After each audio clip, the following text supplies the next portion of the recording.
sir? I just like all the people. I like all the older people. I do. If you go down to the corner store, they all speak to you, you know? Yeah. You ride down the street, they wave at you. Like, it's just a friendly neighborhood kind of culture. That's what I like about over here. I do too. I wouldn't change a thing. I cook something out here, I invite one person down the street, or I invite a neighbor.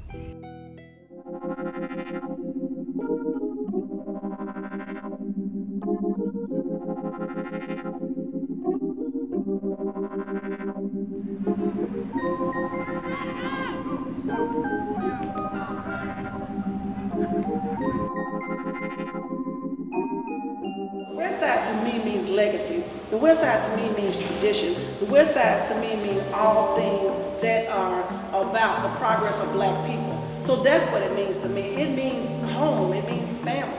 I always said I want me a house built from the ground up. I want mine brand new. This is the blessing that I have received. Because I thought all my life I'd be living from pillar to post or either living in apartments. We got our own yard. In the projects, we had to get out the neighbor's yard. It was just a piece of red dirt. Now we got all our brown, red dirt, everything, you know. You know we love it because we've been here so long. And we done seen the good, the bad, we done seen the ins and the outs, but we are still here. And we want to stay here. And the home I am in now is a family home. And if the family can't find anybody else, they up and find James P. Raleigh Drive. This is where they are come.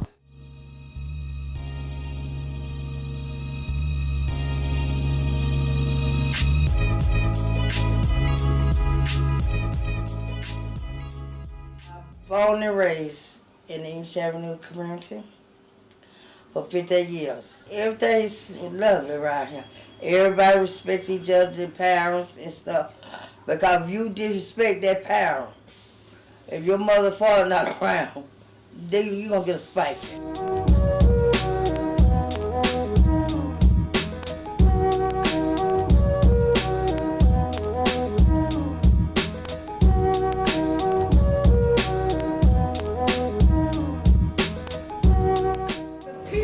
Special in the West End. What's so special about the West End is the people. Diverse, from all walks of life.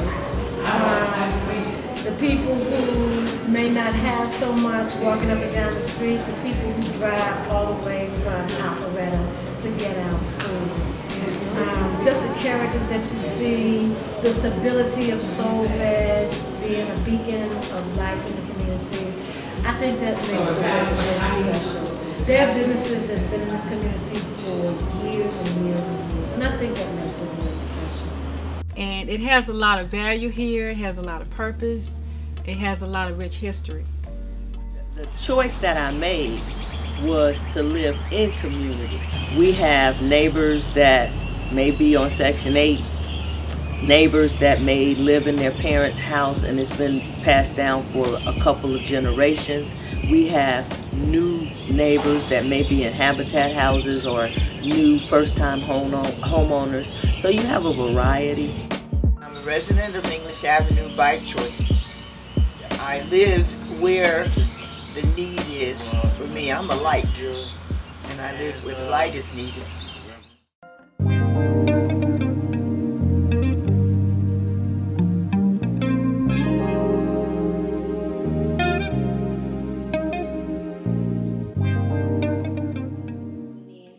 So excited about them. I went out Mercedes-Benz, I went out stadium.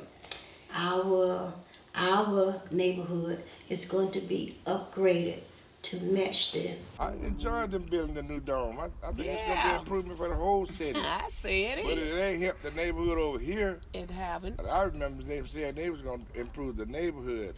I ain't see nothing being built over here. It's more work got to be done out here. There's a lot more work got to be done. And we need it, instead of just dwelling the money on the stadium and all of this.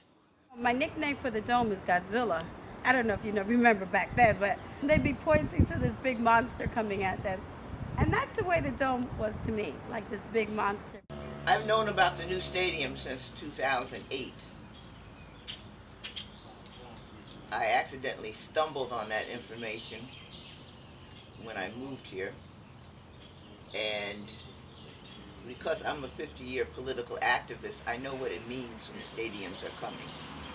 It doesn't mean anything productive for neighborhoods. It always heralds the beginning of gentrification.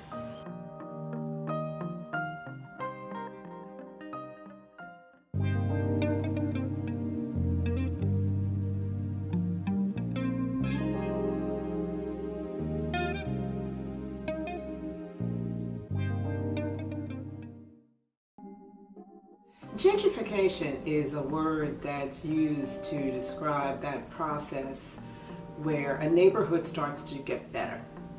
The stores get better, the schools get better, the services get better.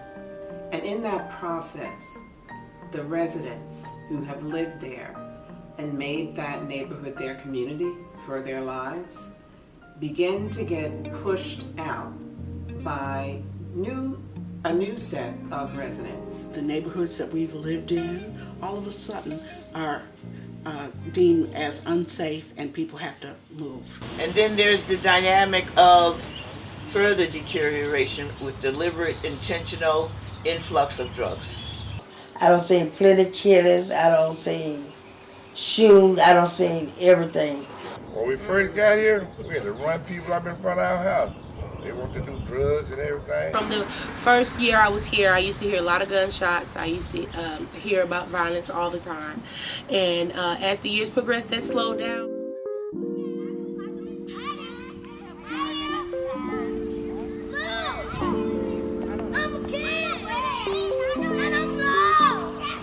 In our society and our culture, we've never been here before. And these prescribed, if we just build a house, if we just build a school, if we just pick up the trash, that's going to change the community. That's the aesthetics. We didn't help our people develop personally, socially, politically, educationally, economically, culturally. So there has to be an intentionality about how do we develop our people.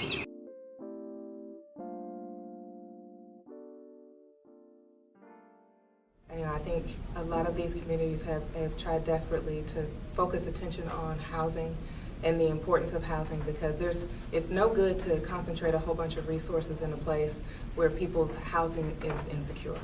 And so if we look up in a year or two and we have every possible organization that you can think of to provide every possible service, but the bulk of the families are gone, then that I would consider to be a failure. I've been here since 2008.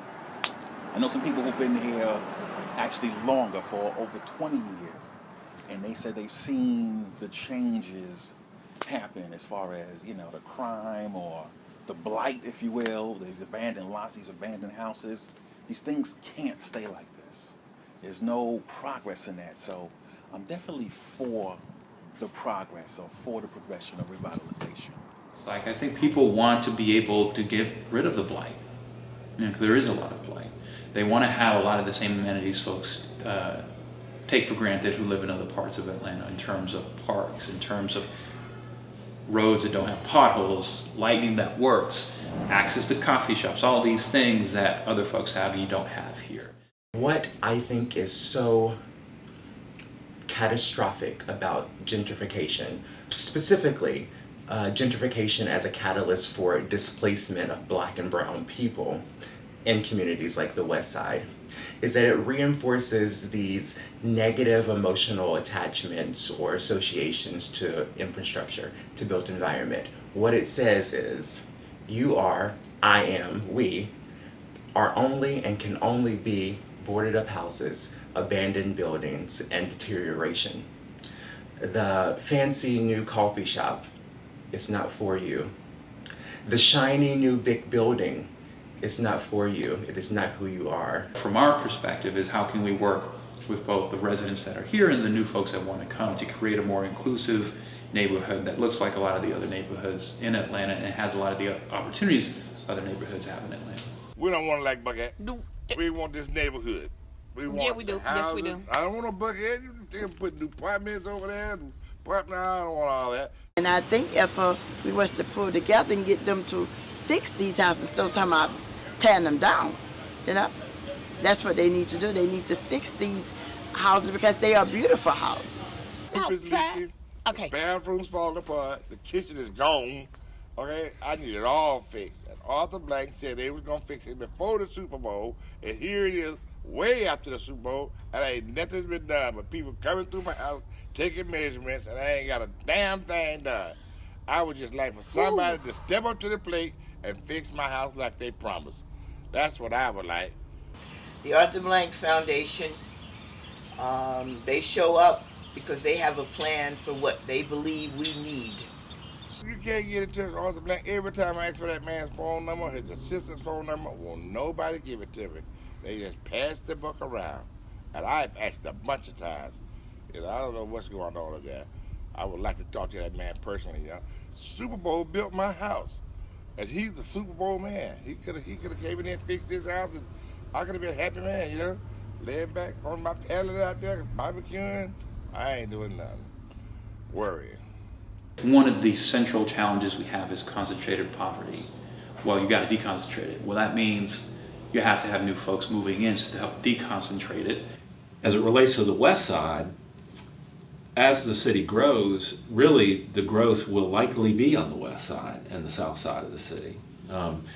We've had a lot of growth in the north and the east side of the city, and so for the city to grow and given the potential for growth, we have to be very careful about how the west side grows in particular, which is why we're really focused on that. This is the neighborhood for children, for old people to sit on their porch. That's what we need right here. And they better not try to change it. I'm going on the offensive.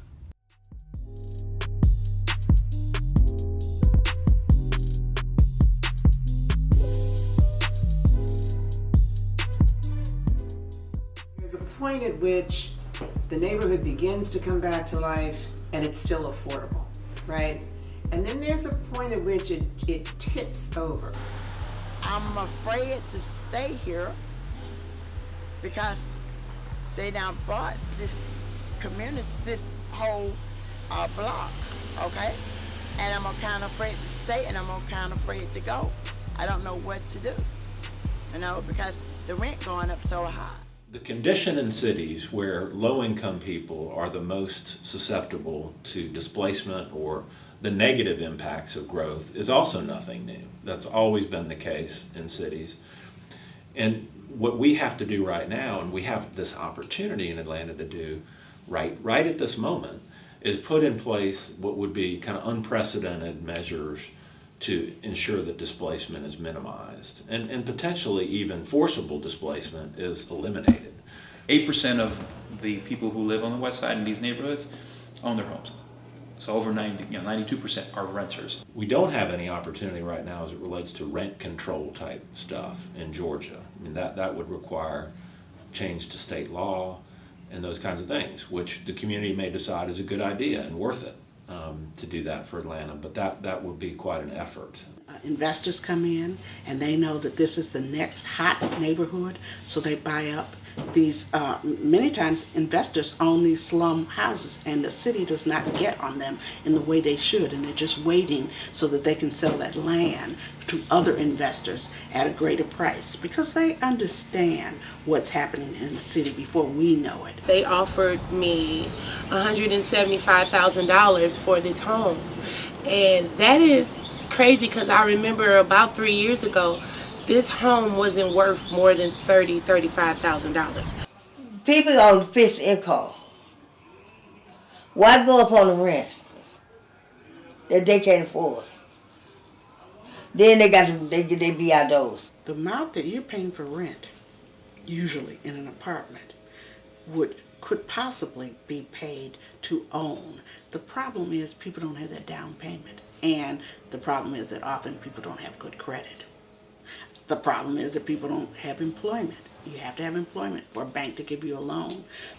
If there are not programs that provide financing for rental arrangements so that renters can stay here and not have their rents increased, you'll have natural gentrification, and everybody will say, well, we tried.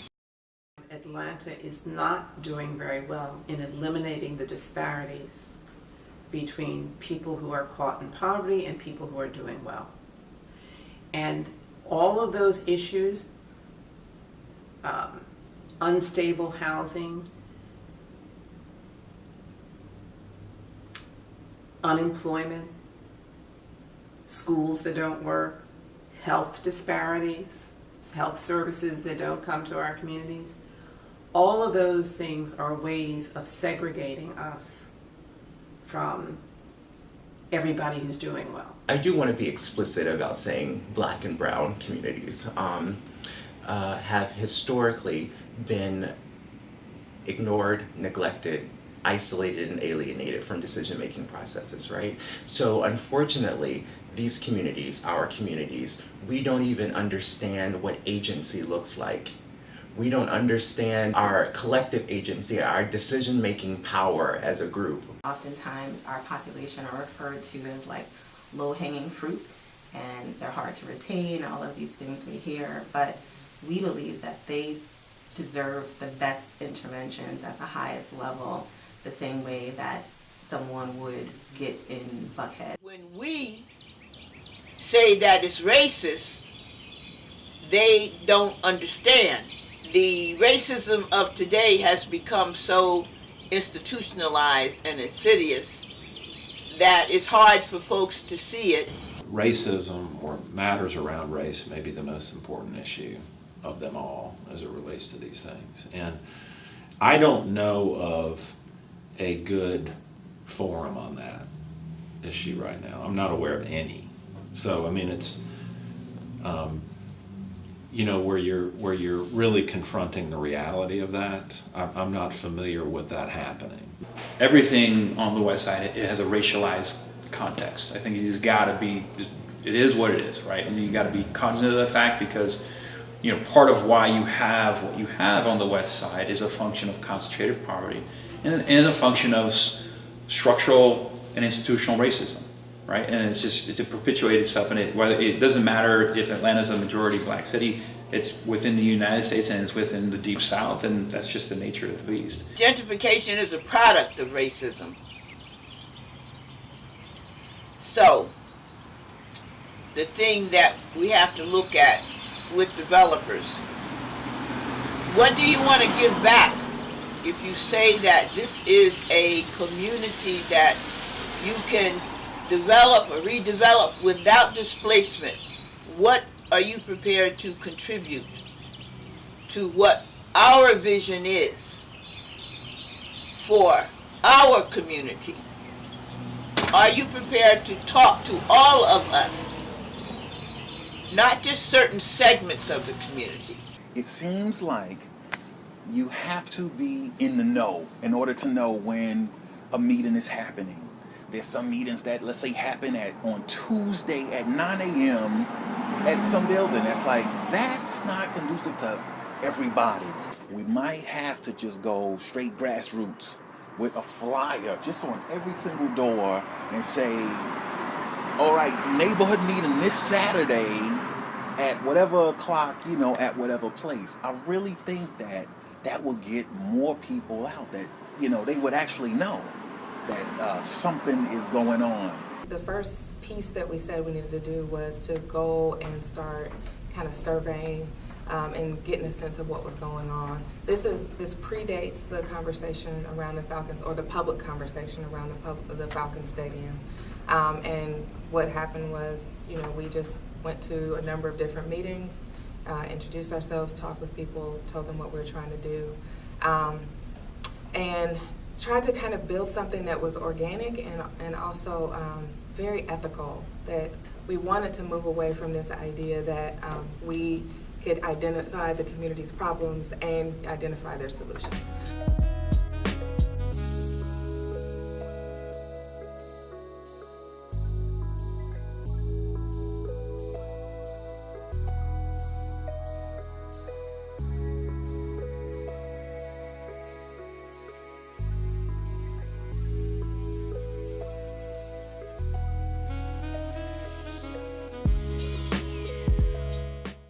the city is at a point of thinking very carefully, what are some strategies that we could provide to long-term residents that allow them to bypass being pushed out? We're thinking of the future 50 years from now. We're really thinking of solving all of those problems. And where I see Spelman's place in those solutions is in that education space. That's what we do. We're an educational institution. And I see that as a real responsibility for us. It's that we have to have that generosity of spirit that reaches out to those schools. And we have to be part of that solution that makes those schools A+ #1 schools and makes it possible for us to create a pipeline from those schools to high schools, to places like Spelman and other colleges around the world. That's where I see Spelman's space. Creating a front porch where the community can come and gather. As the community changes, I'm hopeful that all people that come and live on the west side will be of the mindset that we are the beloved community and we embrace each other, not to erase what was here, but to celebrate it and to become a part of it and to grow.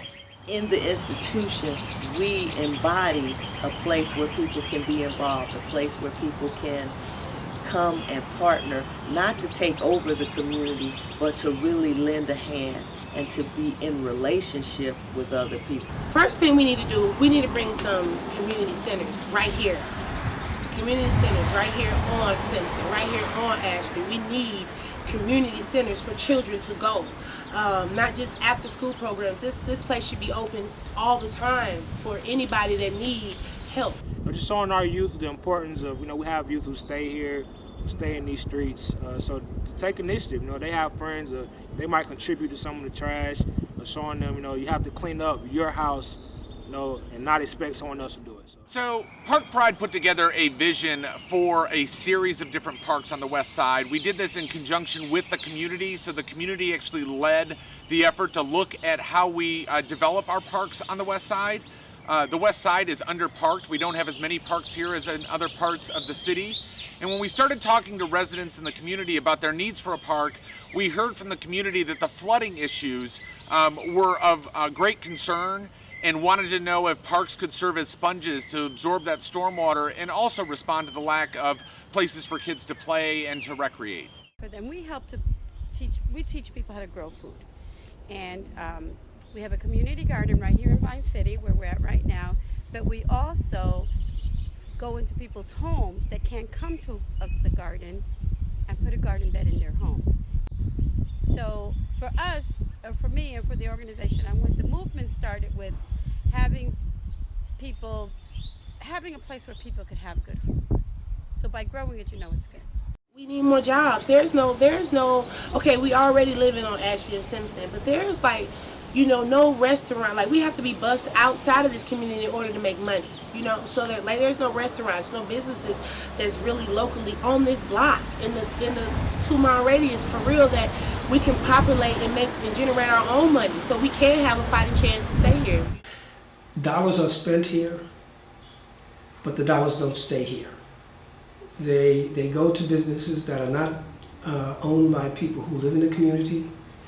They don't even bank in the community. So the situation is that our dollars circulate very shortly here. We have to not run from our community because of the crime and being able to be a part of the solutions to making our community safe to where we can have a business and people want to come.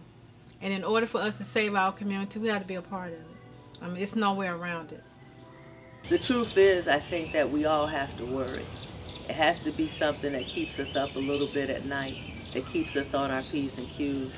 But what I'll say to my community members, friends, people who know me, is every time we pump our fists, every time we throw our hands up, we are saying that we're here, we're going to be here, and we're going to keep fighting through whatever it has to be to make sure we survive. We're survivors, so I don't worry about whether we'll survive. I just want the community's character to be intact. Take a lot of us to pull together if we want to do this. So that's what we need. Our people need to pull together. We're innovative people that stand on the corners. We're innovative people that are squatting in houses.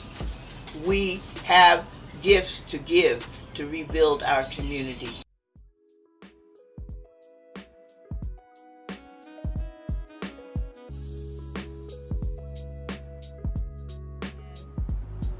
I say this all the time. People of color, that's all we have. Hope and faith. And when you take that from us, what do we have left? But here, I'm going to say what we have left is a sense of community. We band together and make things happen and help each other out.